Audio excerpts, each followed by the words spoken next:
아멘. 여러분, 오늘 제목의 말씀과 같이 낙심해 보신 적 있습니까? 낙심이라는 말을 한자로 보니까 마음에서 떨어진다 뭐 이런 뜻입니다.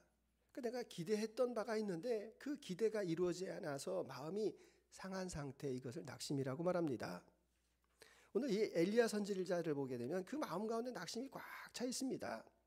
사실 얼마 전까지만 해도 바알과 아세라 그 제사장 850명을 하나님의 그 권능의 불로 물리쳤습니다. 자, 그러면은 하나님의 놀라운 역사를 경험하였으면 사람들이 하나님 살아계시는구나 하고 다 무릎을 꿇어야 되는데, 그 표독한 여자 있지 않습니까? 그 왕비 이세벨이 뭐라고 이야기하는가 하면, 내가 우리 선지자의 이름으로 너를 반드시 죽이리라 사신을 보냈습니다. 사실 엘리야가 이때 그 마음이 어땠는가 하면, 여러분, 이게 이 영적인 전투기 때문에 온 에너지를 다 쏟았습니다. 그리고 그 마음 가운데도 체력적으로 지쳐 있어가지고 탈진이 되어 있는 그 상태 가운데에서 그런 흉악한 소리를 들어가지고 그 마음 가운데 뚝 떨어지는 낙심이 찾아왔습니다. 그래서 여기 있으면 안 되겠다라는 생각이 들어가지고 북쪽에 있는 사람이 남쪽으로 내려가가지고 어느 광야에서 이 로뎀나무 아래 이렇게 앉아있게 됩니다. 그리고 하나님, 저 할 만큼 했지 않았습니까? 이제 저 거두어 가주세요. 그 능력의 사람이 그냥 한강 다리에서 서성서성거리고 있는 그런 모습입니다. 여러분, 사실 이 낙심이라고 하는 것이 오늘 우리 시대에도 얼마나 많습니까? 우리가 표현할 때 단군이래라는 표현을 씁니다. 단군이래에 최대로 똑똑하고 스펙을 가지고 있는 우리 젊은 사람들이 미래가 두려워가지고 지금 낙심하고 있습니다. 2차 세계대전이 끝나고 나서 전 세계에서 140여 개의 나라가 독립을 했습니다. 그 신생 국가 가운데에서 OECD에 가입한 유일한 나라가 우리나라. 그럼에도 불구하고 우리는 비교하고 열등의식을 갖고 지금 많이 낙심 가운데 살고 있다라는 말씀입니다. 그래서 우리에게 누구에게나 다 찾아오고 있는 이 낙심을 하나님께서는 어떻게 위로하고 계시는가? 하나님께서 우리에게 주시는 소망의 말씀이 무엇인가? 하나님께서는 제일 먼저 그의 필요를 채워주십니다. 여기에서 보시기에는 5절에서 로뎀나무 아래 잠을 청하고 있을 때 천사를 보내주십니다. 그리고 그를 어루만져 주셨다. 그 체력적으로 지쳐 있으니까 주님께서 이렇게 영적인 안마, 이 마사지를 해주셨다, 이렇게 우리가 해석할 수도 있습니다. 그리고 숯불에 구운 떡과 물 한 병을 주셨습니다. 그에게 먹을 것을 주셨습니다. 이 상황을 보게 되면 북쪽에 있는 선지자가 지금 도망온 겁니다. 책망하실 수도 있는 그 상황 가운데에서 그의 마음을 위로하고 이해하고 계셨습니다. 왜 그럴까? 하나님은 우리가 먼지 진토임을 알고 계셨다라는 사실입니다. 우리 인간은 질그릇과 같아서 언제든지 깨어질 수 있음을 주님께서 알고 계셨습니다. 그래서 그 허탈감과 그리고 낙심 가운데 있는 이 엘리야에게 육체에 필요한 것을 채워주셨습니다. 여러분, 사람이 얼마나 약합니까?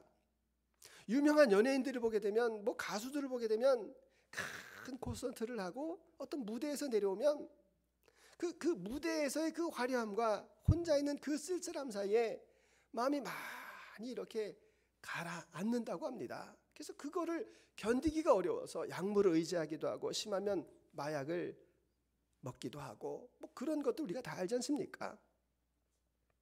일반인만 그런 거 아닙니다.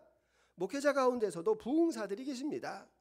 집회를 열심히 해가지고 다른 사람 병도 고쳐주고 다른 사람을 위로하였지만 그게 다 끝나면은 육체적으로 탈진 상태가 옵니다. 그때가 위험한 때입니다. 그래서 조용하게, 잠잠하게 하나님만을 바라보는 시간이 필요합니다. 그래서 여러분, 우리가 이 누군가가 낙심했을 때 위로하는 것이 중요한데 잘 접근하시고 말씀하셔야 됩니다. 욥기서를 보시게 되면 욥이 어려움에 빠졌습니다. 그래서 엘리바스, 빌닷, 소발이라고 하는 세 친구가 찾아와 가지고 욥을 위로하면서 무슨 말을 합니까? 뭐라고 이야기하면 아니 땐 굴뚝에 연기 날 리가 없다, 이렇게 이야기합니다. 그러니까 지금 너가 자식이 다 죽고 너의 그 가업이 다 망하게 된 게 너가 무엇인가 분명하게 잘못한 게 있다라는 겁니다. 하나님은 악인은 벌하시고 선인에게 복을 주시는 분인데 이렇게 하나님께로부터 너가 징계를 받는 것은 너가 무엇인가 잘못한 거 있기 때문에 너가 회개해야 된다라고 계속해서 윽박지르듯이 이야기하고 있는 것이 욥기서 전편에 나오는 그런 이야기들입니다. 욥이 화를 내고 하나님께서도 그들을 나중에 책망하시는 그런 모습을 볼 수가 있습니다. 여러분, 우리는 서로가 연약하다는 것을 인정해야 되기 때문에 위로가 필요한 것이지 책망이 먼저 필요한 것이 아닙니다. 어떤 엄마가 있는데 아들이 있습니다. 학교 갔다 오는데 그 아들이 울면서 오는 겁니다. 얘기를 들어보니까 늘 뻔한 소리. 왜냐하면 학부모 회의에 가도 아유 그 아들 좀 문제가 있다. 내가 키우는 자식이니까 내가 왜 모릅니까? 그래가지고 그 엄마가 하고 싶은 말이 무슨 말입니까? 야, 네가 잘못하니까 친구들이 그렇지. 왜냐하면 이 아들이 욕심도 많고 그냥 사람 속 긁는 그 깐죽거리는 그런 아들이기 때문에 엄마가 더 잘합니다. 근데 엄마가 하루는 정말 화가 이만큼 났는데 그 생각 가운데 아이고 저놈이 저 학교에서도 친구들한테 따돌림 받는데 집에까지 와가지고 나까지 그러면 되겠는가? 이런 생각이 들어가지고 뭐 먹고 싶어? 치킨 먹고 싶어요. 그래서 치킨 이렇게 튀겨주고 이 먹는 아들한테 옆에서 그래 마음이 좀 풀렸니? 그래 어떻게 하면 좋겠니? 이렇게 아이를 이렇게 구슬러 가지고 뭐 이런 일이 뭐 여러 번 있었지 않았겠습니까? 나중에 그 아들이 사춘기를 지나서 번듯하게 큰 것을 봤습니다. 아, 그 어머니가 지혜롭구나. 예수님을 보시면 예수님도 어떠십니까? 예수님도 기다려 주십니다. 부정한 여인이 예수님 곁에 옵니다. 12의 혈루증 앓는 여인이 예수님 곁에 와가지고 옷자락을 만지려고 합니다. 그 여인은 이 하혈을 하는 사람이기 때문에 부정합니다. 그런데 예수님께서 기다려 주십니다. 옷자락을 만질 수 있도록 기다려 주십니다. 삭개오를 만났을 때 세리장이고 매국노였습니다. 다른 사람이 다 욕을 하고 수군거릴 때에도 예수님께서는 눈을 맞추시고 삭개오야 나무에서 내려와서 내가 오늘 밤 너의 집에 거하여야 되겠다라고 말씀하시고 위로하십니다. 베드로가 배반했습니다. 예수님께서 베드로를 찾아가셔서 숯불에 구운 떡과 물고기를 준비하시고 베드로를 위로하고 계시는 모습을 봅니다. 그래서 저도 연약하고 여러분도 연약하고 우리에게 필요한 것은 책망이 아니라 기다림이고 위로다라는 것을 우리에게 말씀해 주십니다. 제가 아는 목사님, 가깝게 지내는 목사님이 교회 건축을 했습니다. 교회 건축을 하는데 욕심 때문에 한 것도 아니고 성도들이 많이 오니까 교회가 비좁아가지고 성전을 건축을 하는데 하필이면 코로나 때 딱 걸린 겁니다. 그러니까 여러분 뭐 건축해 보신 분들은 알겠지만 기성이라는 게 있습니다. 중간에 이렇게 그 공사비를 지급을 하는 것을 기성이라고 하는데 그게 안 되면 공사가 안 됩니다. 그리고 건축 자재는 또 제때 오는 것도 아닙니다. 그 외벽을 이집트 이 대리석으로 하면 좋겠다 해가지고 거기가 싸니까 이집트에다가 주문을 넣었는데 아니 이집트에서는 배가 떠나는데 이 스리랑카에서 선적을 못 해가지고 이게 공기가 늘어나는 겁니다. 그러니까 이게 뭐 몇십억 단위로 올라가니까 뭐 웬만한 사람 그거 견디겠습니까? 그래서 꿋꿋하게 잘 견뎌가지고 나중에 물어봤습니다. 그 어려운 때 어떻게 지냈냐고. 이분 말씀이 너무 힘들어가지고 그냥 바닷가에 갔습니다. 뭐 물에 들어가려고 간 게 아니라 바닷가에 앉아가지고 파도만 봤다고 합니다.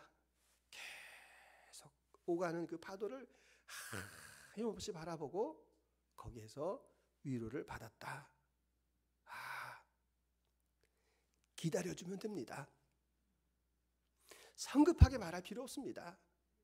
기다려주고 그가 필요한 것이 무엇인지를 이해하고 육체적으로 필요한 것이 있으면 그 육체가 쉼을 얻을 수 있도록 도와주고, 그에게 따뜻한 말이 필요하면 따뜻한 위로, 그것이 하나님의 방법이고 그의 필요를 채워주시는 것입니다. 주님께서는 그의 생각을 도와주고 계십니다. 우리가 성경에 나타나고 있는 그 주님과의 대화를 가만히 보시게 되면 주님께서 우리를 잘 들어주십니다. 그리고 질문을 잘 해주십니다. 꼭 필요한 질문을 해주시는데, 지금 엘리야를 이렇게 보시게 되면 떡을 먹고 물을 마시고 힘을 얻어서 하나님의 산 호렙산까지 오라고 말씀하십니다. 지금 같으면 KTX 타고 가면 되죠. 택시를 불러서 가면 되는데 그때는 다 걸어가는 겁니다. 지금도 많이 북쪽에서 남쪽으로 내려왔는데 이제 시나이 반도에 있는 그 호렙산까지 40낮 40밤을 걸어서 꼬박 걸어서 갔다라고 이야기가 나옵니다. 그러니까 홀로 계속 걸어가면서 무슨 생각을 했을까? 생각하도록 하나님께서 도와주셨습니다. 그리고 또 보시게 되면 9절에서 엘리야가 굴에 들어갔습니다. 그때 주님께서 엘리야에게 물어보십니다. 내가 어찌하여 여기 있느냐 물어보십니다. 아담이 범죄하였을 때도 아담아 내가 어디 있느냐라고 물어봐 주십니다. 너의 존재에 대해서 물어보는 것이고 너의 상황에 대해서 생각해 보라는 것입니다. 여러분, 지리적으로도 봐도 그렇지 않습니까?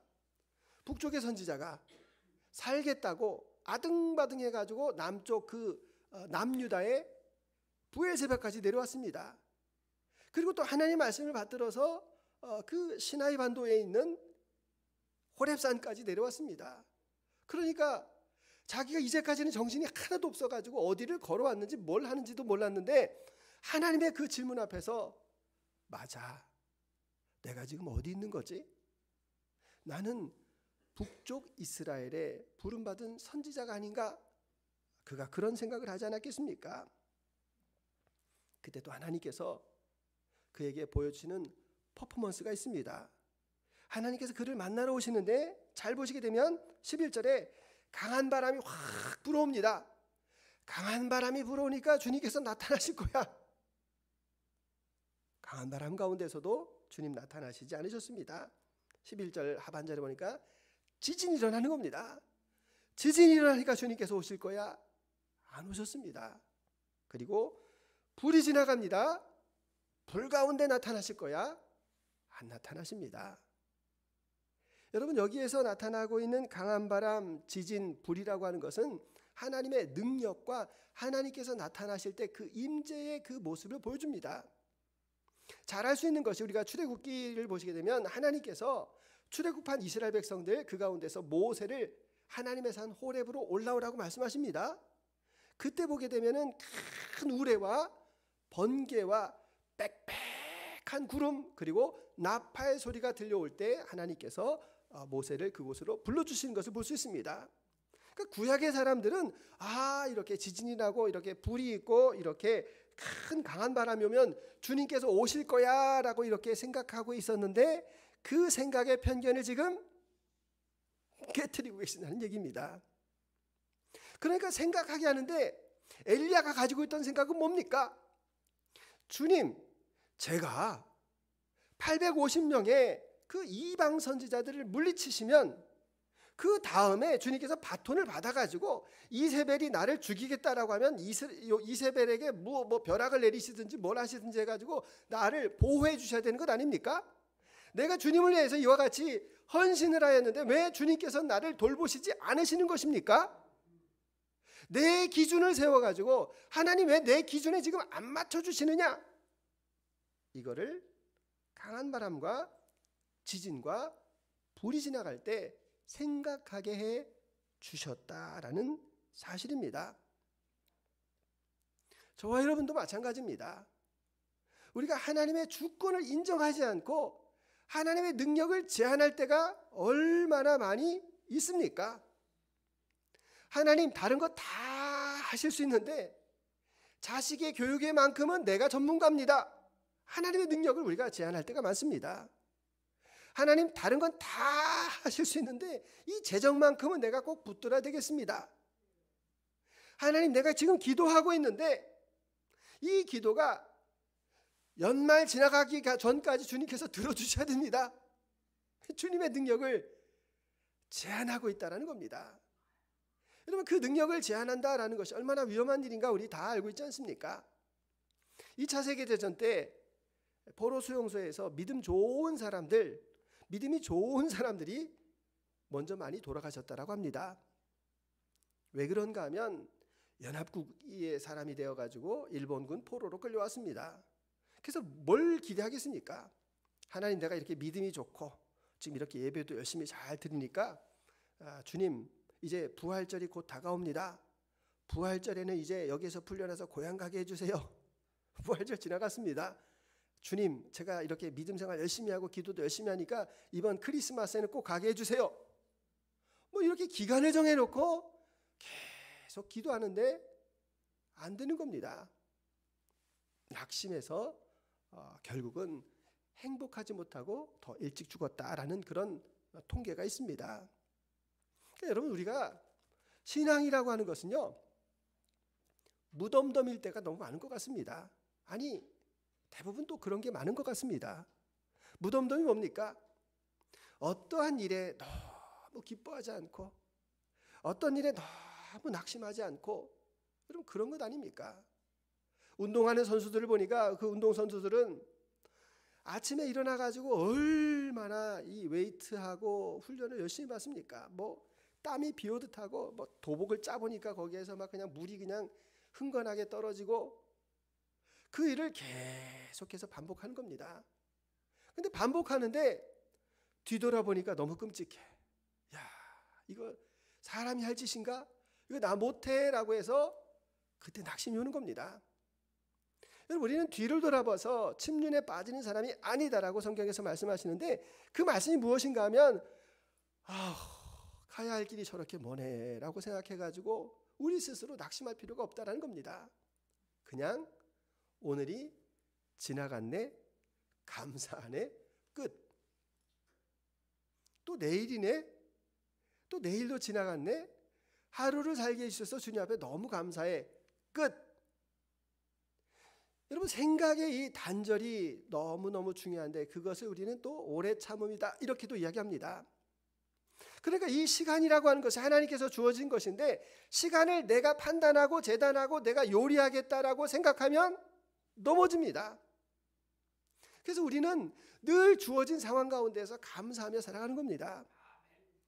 제가 생명일기를 이렇게 같이도 쓰시는 분들이 계시는데 어떤 분들이 주로 가다가 포기를 하냐면 옛사람을 처리하라고 하니까 내가 옛사람을 가만히 생각해 보니까 뭐 옛사람이 어디 제일 많이 나오겠습니까? 가까운 사람한테 옛사람이 제일 많이 나옵니다. 늘 말씀을 올리지만 내가 김정은 때문에 분노하기보다는 내 아내 때문에 내 친구 때문에 내 가족 때문에 내가 더 분노할 때가 많습니다. 그래서 가까운 사람과의 관계가 특별히 중요한데 나를 제일 힘들게 하는 사람이 누굽니까?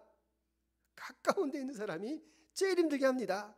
남편이 아내가 자식이 부모가 나를 제일 힘들게 합니다. 그만큼 또 뭐 영향력을 또 제일 많이 준다라는 그런 이야기 아닙니까?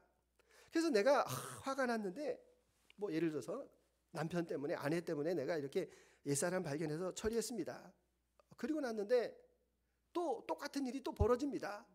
또 씁니다. 그래서 처리했습니다. 그러면 또 나타납니다. 여러분 죄라고 하는 것은 이 반복적으로 나에게 약한 부분에서 계속 나타나는 겁니다. 그럴 때 쓰다가 이거 뭐 믿음의 사람이 이거 용서했는데 아직까지도 다 용서하지도 못하고 이거 나는 아닌가 봐 뭐 이렇게 포기하실 필요가 없다는 겁니다. 집을 들어갔는데 문이 있습니다. 문이네 하고 열고 들어가는 겁니다. 또 문이 나옵니까? 또 문이네 하고 열고 들어가는 겁니다. 아까도 몇 개를 열었는데 왜 또 문이 나오는가 이러실 필요가 없다는 겁니다. 그냥 무던하게 살아가시는 것이 은혜입니다. 제가 요즘에 그 한자 성어 가운데에서 화양연화라는 그 단어에 제 마음이 확 왔습니다. 화양연화라는 뜻이 무슨 뜻인가 하면 화려한 꽃 그리고 그 모양이 빛나는 한때, 뭐 이런 뜻입니다. 그러니까 인생 가운데에서 가장 아름다운 날이 오늘이다, 이런 뜻입니다. 화양연화. 그렇지. 오늘 주어진 이 시간이 나에게 가장 아름다운 시간이지. 가을이 가기 전에 누려야 되겠다. 가을에 열심히 일을 해가지고 겨울에 누려야지라고 생각할 필요도 없고, 오늘 주어진 이 상황 가운데서, 이 현실 가운데서 이때가 가장 행복하다. 이것이 하나님께서 우리에게 주시는 생각이기를 소원합니다.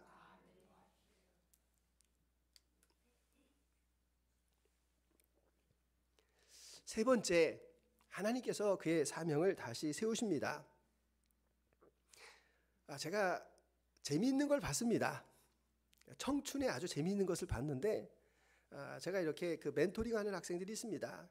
근데 이렇게 학과가 좀 다릅니다. 두 반 이렇게 섞여 있는데, 그날 이렇게 가만히 보니까 그 남학생애가 그 예쁘장하게 생긴 여학생이 있습니다. 그랬더니 시험이 언제세요? 어디서 공부하세요? 뭐 이렇게 물어보는 겁니다. 그래서 제가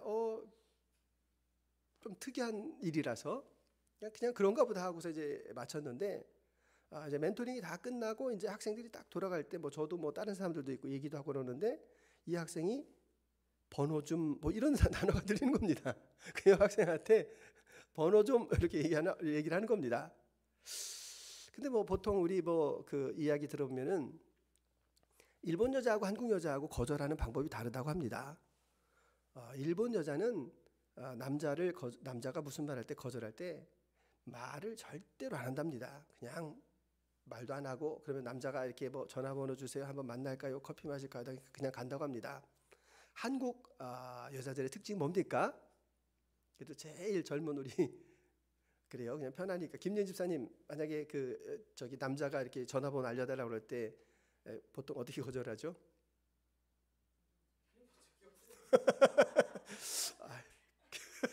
그래 본 적이 없었어. 그래요. 참 한 번에 이렇게 우리 그 남편분하고 만나가지고 아름다우십니다. 그 얘기하니까 저도 갑자기 왜 제가 이런 얘기를 하냐면, 제가 저희 그 김옥진 자매한테 청년 때 전화를 하는데 마음이 너무 떨리는 거예요. 왜냐하면 핸드폰이면 딱 그 사람한테 가는데, 예전 같으면 옛날에 어떻습니까? 그 집 식구가 7명인데 김옥진 자매가 전화를 받을 확률이 7분의 1밖에 안 되는 겁니다. 그래서 지금 다른 사람이 전화 받으면 어떡하지? 그냥 끊어버려야지 뭐 이러고 있는데, 너무 감사하게 우리 김옥진 자매가 전화를 받아가지고 지금까지 잘 살고 있습니다. 자, 한국 여자들은 그 남자가 이렇게 하면 뭐라고 얘기하냐면은 저 남자친구 있어요, 이렇게 대답한다고 합니다.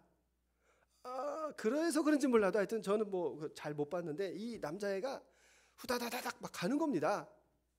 제가 그 모습 보니까 너무 옛날 생각도 나고 너무 귀여운 겁니다. 그래서 제 마음속에, 야, 한 번 찍었다고 안 넘어간다고 포기하지 말아라. 제 마음 가운데 이런 생각이 막 드는 겁니다.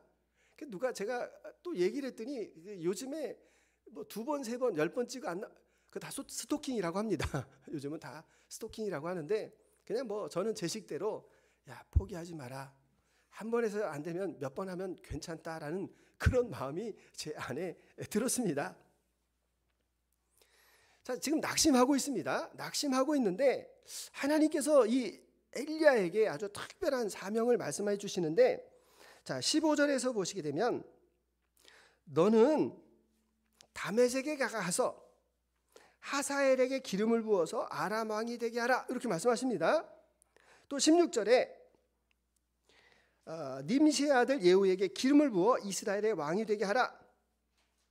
그리고 엘리사에게 기름 부어 너를 대신하여 선지자가 되게 하라. 하사우, 예후, 엘리사에게 기름을 부어라, 이렇게 말씀하십니다. 근데 이게 바로 하나님의 빅 픽처, 하나님의 큰 계획입니다. 이 계획이 무엇인가 하면, 하나님께서 그 바알과 아세라의 그 제사장들을 물리쳐 주시고 하나님의 그 권능을 세웠지만, 여전히 회개하지 않는 그 아합과 그 이세벨의 가문을 물리치신다라는 겁니다. 근데 물리치시는데 어떻게 물리치시는가 하면 바로 이 세 사람을 통하여서 하나님께서 일하셔서 그 아합의 가문을 멸절하시겠다라고 하는 그 계획을 말씀해 주시는 것입니다. 그러니까 하나님의 그 계획이, 그 엘리야가 하나님 지금입니다. 왜 지금 그 이세벨과 같이 그 악한 여자를 안 물리쳐 주시는 것입니까? 라고 그의 그 좁은 단견과 소견으로 얘기했지만 하나님께서는 그를 통하여서 더 큰 계획을 가지고 계시다라는 것을 말씀해 주고 계십니다. 이뿐입니까? 14절에서 주님, 이스라엘 자손이 주의 언약을 다 버리고 주의 제단을 헐고 칼로 주의 선지자를 죽였는데 누구만 남았다는 겁니까? 나만 남았습니다 라고 이렇게 그가 탄식하고 있을 때 하나님께서 무슨 소리? 18절에서 내가 이스라엘 가운데에 7,000명을 남기리니 다 바알에게 무릎을 꿇지 아니하고 다 바알에게 입맞추지 아니한 자이니라. 내가 보는 것이 내 소견이라는 겁니다. 아무리 선지자고 아무리 믿음이 좋은 사람이 내가 보는 그 관점에서 하나님 이게 맞지요라고 말을 해도 아닙니다. 하나님은 광대하시고 하나님은 통찰을 가지고 계시고 나는 앞만 보고 이게 진리라고 말하는데 하나님은 옆도 보시고 뒤도 보시고 우리가 알지 못하는 장래일까지도 다 바라보고 계시는 분이다라는 이야기입니다. 제가 우리가 성경을 읽고 있지 않습니까? 우리가 추수감사주일까지 말라기까지 구약을 읽자 이렇게 말씀을 드려서 저도 그 메시지 성경을 가지고 이렇게 성경의 말씀을 보고 있는데 지난번에 그 말씀을 읽는 가운데에서 예레미야 애가를 읽게 되었습니다. 나라가 망하지 않았습니까?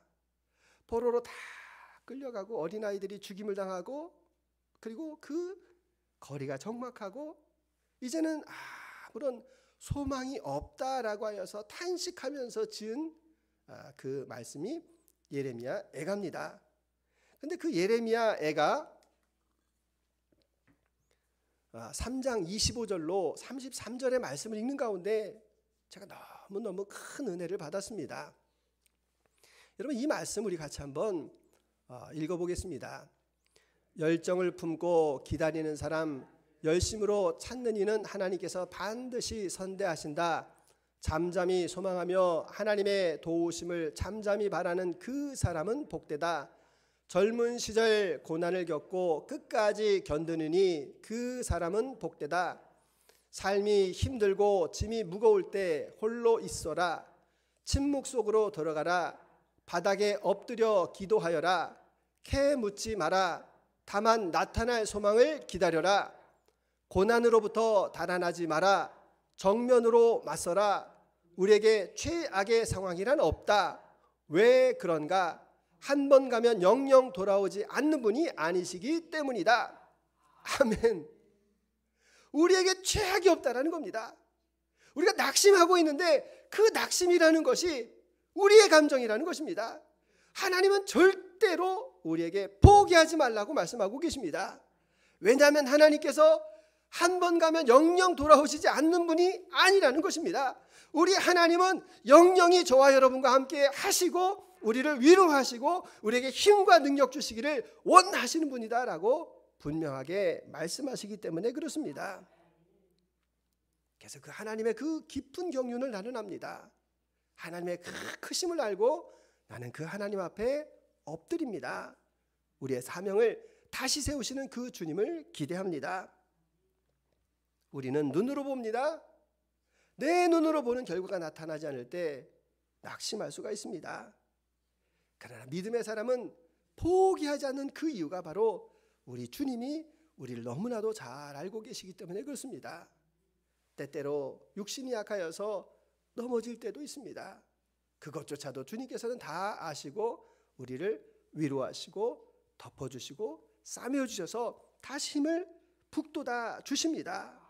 그래서 나는 낙심이 찾아올 때 그 자리에서 나만 홀로라고 생각하지 않겠습니다. 하나님께서 나를 위해서 도와주시는 그 어떤 사람을 내가 찾아보기를 원합니다. 그 사람과 함께 꿈을 꾸고 하나님의 뜻이 무엇인지를 내가 분별하며 살겠습니다. 이 주간을 살아가면서 내가 지금 잘 가고 있는가? 나 스스로에게 물어보겠습니다. 그래서 잠시 서서 나 자신을 돌아보고 생각하고 하나님의 도우심을 간구하겠습니다. 그래서 모든 지각에 뛰어난 하나님의 평강이 그리스도 예수 안에서 너희 마음과 생각을 지키시리라. 우리의 마음과 생각을 지키시는 그 주님을 의지하여서 더 단단하게 사명자로 살아가기를 원합니다.